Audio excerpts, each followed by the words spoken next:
So my name's Feroz Park, and I'm going to be talking about titles, snippets, and result previews. My general area of focus is core ranking and search, but the last few years I was asked to look into this area about result previews, and there's a pretty good reason for it. If you think about it, on a search page, one of the large tasks that a user has is to sort of find the content they want, find the page they want to get to. And in the world of 10 blue links, this was the only information they had literally was a title and a snippet and perhaps the URL. So part of what we did was we sort of rethought what would be sort of the important pillars for an effort around result previews. So primary to our goal, of course, is relevance to the user need. We certainly cannot have previews not be relevant to the user query. Our second goal would be to make sure that whatever preview we generated actually helped users make a choice. We wouldn't just generate previews absent mind of that. A third one would be we would want to illuminate the depth of content within websites. I personally believe that there's a ton of content out there written by wonderful people out there, like yourself, and it's important for users to understand that there is a lot of relevant information within sites. And if they don't know that information is within that site, they're unlikely to visit it. So this is a large pillar. And the final one was this notion of diversity. There is a ton of different kind of content out there. It goes from imagery to videos to forums to lists to tables. I mean, it's sort of boundless, I think, in terms of human imagination. And so we needed to catch up, and we need to be able to express the diversity of the content that was out there in the ecosystem. And our sort of sense was if we did this, then people would benefit, users would benefit, and then consequently the ecosystem would benefit. So here's what we had to work with. We had to work with something called attribution, which is the source, the title, the source of the site, the name of the site. The title itself for the URL, and then this sort of abstract notion of a content preview with its character limits and size limits. So in the next few slides, I'm going to talk through some of the newer formats that we sort of have built out. These are all algorithmic, driven by those original pillars, but as you'll see, they're actually quite useful for users.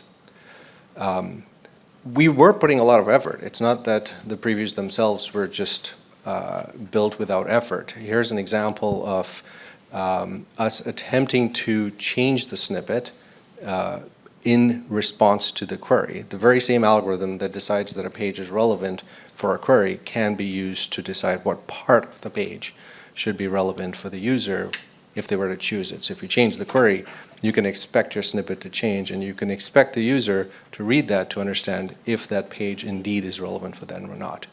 But we can do more than that.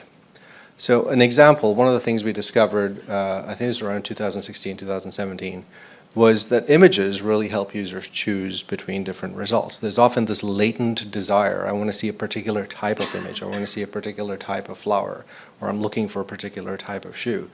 And the image suddenly becomes exceedingly relevant for them. So this was, we can algorithmically extract relevant images from the page and show them. The placement's on the right. This is important because you want the image to be secondary to the main source of information, which is the title and the snippet. Occasionally, we can extract galleries. This is when the content of the page cannot be rendered by a single image.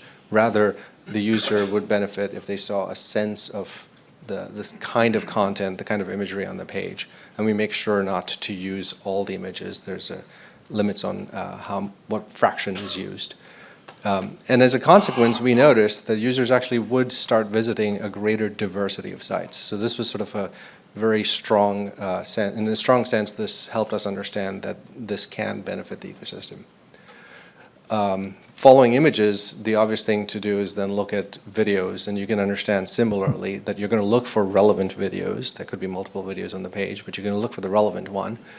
And you can sort of mutate your preview type depending on whether the video is the dominant content on the page, and you'll see this notion in subsequent previews too, or whether it is only supportive and therefore on the right. If you wanted to express the depth of content within sites, then the sort of within that height limit of ours, the only information we have is this ability to sort of generate what are called site links.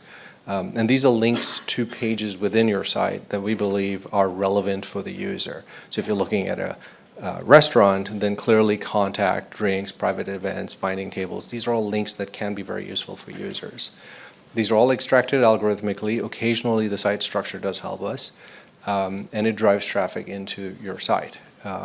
Site link images was another change we added when we realized that if their page had image previews, then it should be simple for us to, again, algorithmically decide whether the site links could have images. And this actually helped in cases where the site links don't really help the user disambiguate the type of content that's on your site. We could go further. We went down this path of entity facts. This is when, if you can imagine, as in the bottom right,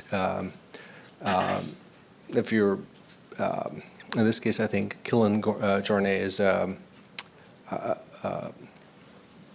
wrestler. And there are facts around this wrestler that are pertinent to the user. Entity facts are a way for us to sort of illuminate some of those facts so that people can then say, oh, this site is pretty legitimate. It does explain facts about this user, and therefore it's deep, and therefore I'm willing to go to this site. Similarly, forums. I think Alan had talked about structured markup to help us understand forums. But there are tons of forums, Q&A sites. There are tons of forums out there that don't have structured markup on them. And it's a big disservice to users if we're not able to help people understand that this is a forum and help people understand what kind of content's out there. So algorithmically, we can extract posts subject to our ability to do so. We choose the forum cluster. There's a set of related content on the site that might be related to the query for the user. We certainly see users engaging with this a lot. And we know that if you're going to provide us with markup, then we certainly want to use that. And so markup always takes priority over these algorithmic forms. We can do the same thing with tables and lists. So if your site has a dominant table and we want to show the preview for that page, then clearly showing that table to some extent is a better thing for the user because they can understand this is really what the content is on this page. And the structure and the position of that HTML does guide the preview. So in summary, relevance infuses everything. If these previews have to be relevant to the user, they have to be relevant for the query. Attribution helps the user choose the source. We make a lot of effort to ensure that the depth of your content is well expressed and therefore a user is sort of invited to visit your site. And you can see that both with site links and forums. And we make sure that we have a diversity of preview formats to sort of support the ecosystem. Thank you.